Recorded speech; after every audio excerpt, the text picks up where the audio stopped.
everyone, it's Kelsey Matheson here. So this is video number 3, and I'm going to walk you through the process of setting up an account so that I can actually purchase a cryptocurrency.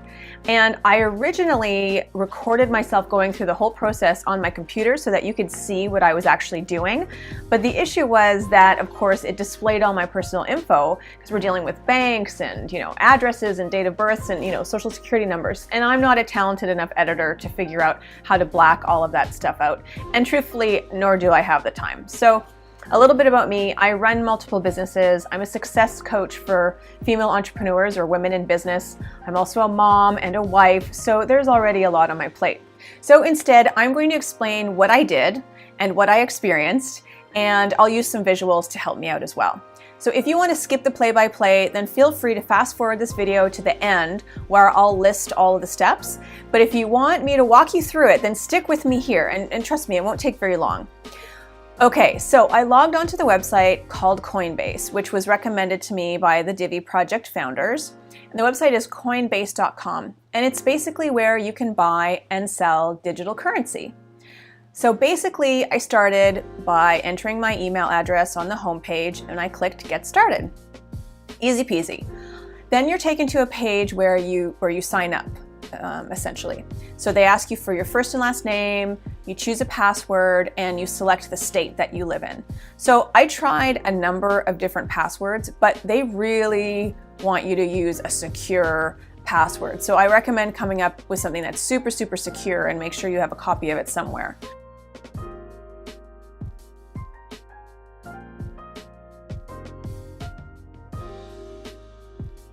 Then you verify, of course, that you're not a robot and that you are over the age of 18. And then you click Create an Account. So I did. It was all very exciting. But of course, before you can really get started, you have to also verify your email address. But, going back to your email and clicking the link in the email that Coinbase sends you is pretty standard stuff. So after that, I was taken to a page that said, New York State financial regulations require us to verify your identity. So I'm sure all states are similar, and I'm not really sure what the situation or the policies are for Canada or the UK. But again, I think it's probably pretty standard, and it also specified that doing this would not impact my credit score. So I had to enter my legal name, my date of birth, my address, and the last 4 digits of my social security number. And then it asked me, what do you use Coinbase for? And my thought was, well, nothing yet. I'm still going through the process of setting up an account so I can use Coinbase. But anyway, I knew what they meant. So here were my options. Investing, trading on other exchanges, which I'm not really sure what that means, online purchases, online payments, and business. So I clicked on investing, and I was able to choose more than one option. So I also clicked on online payments and business. I didn't choose trading because I'm not at all familiar with how it all works yet. So I left it with just investing, online payments, and business for now. Then it asked me, what is your source of funds? And I was like, at first I was like, well, what do you mean? Like, do you mean what am I going to use to buy my first cryptocurrency? Because there's money in my bank account. Why do you need to know what the source of it is? So I found that strange, but my options were occupation, investments, inheritance, and mining. So I chose my occupation, and then it asked me to select from a drop-down menu what my current job is. And I was very pleased to see that they had business owner as an option, because a lot of times they don't. So I clicked on that, and then I added the name of my business as my employer.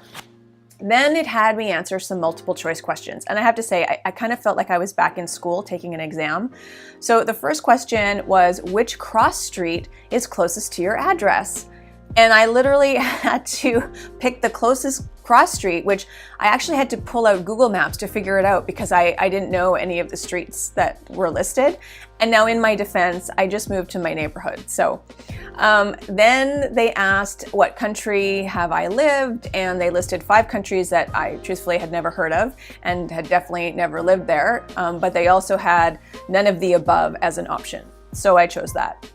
And then they asked me, with which name are you associated? And they had a list of names, and in that list was my middle name. So which is kind of weird, right? If you think about it, it's pretty creepy that all you have to do is plug in your name, your address, and your date of birth. And in a matter of seconds, they have access to personal info like my middle name.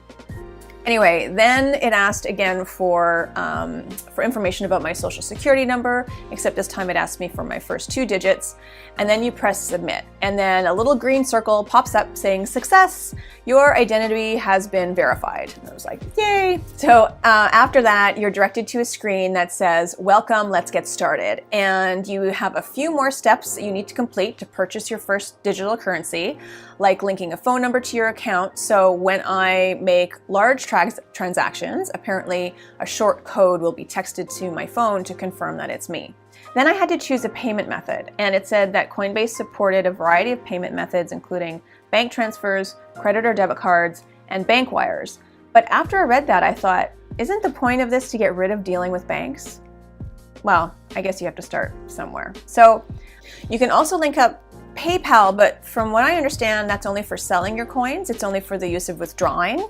In order to buy coins, I needed basically to connect either my bank account or my credit or my debit cards. If you use your credit or debit cards, then additional verification is required, and they can be used for lower limits, but you can buy like instantly. A bank account, when it's linked to your Coinbase account, it has higher limits and doesn't need extra verification, but it takes approximately 4 to 5 days for the transaction to process. That's how I understand it. So if you have any info on this, or if any of my info is wrong, please feel free to comment and we can do a little Kelsey's corrections corner if necessary. So I sat there for a while and I pondered about connecting my bank account or a credit or debit card.